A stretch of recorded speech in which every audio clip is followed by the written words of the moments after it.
Perfect. How you doing, Jeff? Good, man. How are you, buddy? Yeah, good. How's the car repair business going? It's good. Had to get that motor rebuilt in that truck. Did you finally get it done? Yeah. No, the truck's not done, but Truck's not done? finally got everything done to Okay. where I can start putting it back in. Oh, sweet. So Cool, I'm man. excited. Awesome. Michael, opening round 63, birdie at the last. Just take me through a really good opening round here at Sony. Yeah. I was hitting my driver really good in the warm-up sessions the last few days leading up to today, so had a lot of confidence off the tee. Could have hit a few more fairways, but I think that's what kind of propelled me to play consistent all day.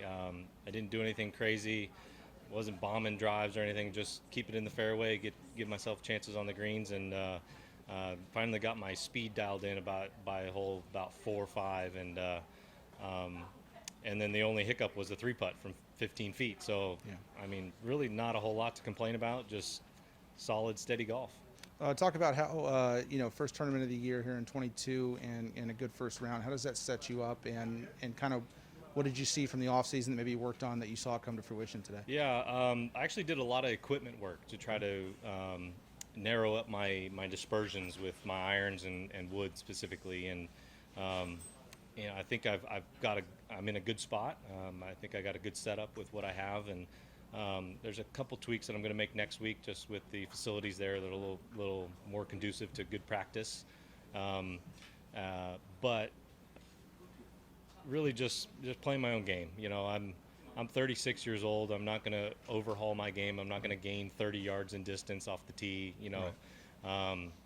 I finally gotten to a point where I accept who I am and focus on the strengths that I have, which is short game, short irons, and putting. And if I can do that, keep the ball in play off the tee, then I'm going to have a good day.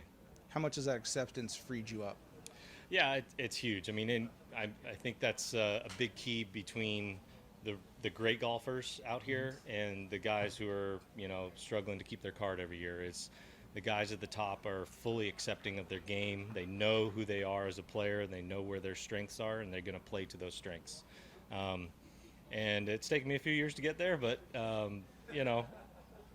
long as I get there. So. This course out here, obviously not a lot of wind today, but the rough is up. So talk about how, one obstacle didn't have to avoid, but another one that you do. Yeah. This is the most rough I've ever seen in 12 years I've been on tour. So I think it's great for the golf course because the golf course is not overly long. It's not a bomber's paradise. And so it forces you to have to think about your tee shots and really hit it in play and get it in the short stuff. So I think it's great.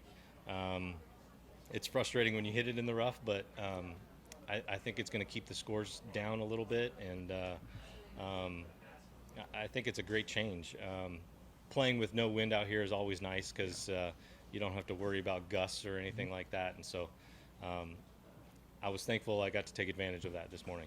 And last question, the beard looks like it's getting pretty long, so what's the story with that? Yeah, I started growing it as a playoff beard in July, and grew in pretty healthy, and my wife likes it, so I'm going to keep it. And I've gotten to the point where I got to start maintaining it a little bit, and just comes with the territory. But I like the look. Cool. Always a good when the missus approves, right? Yeah, that's right. Cool. Michael, thanks a lot. Appreciate Awesome. it. Thanks, Jeff. Good to see you, buddy. Yeah, you too.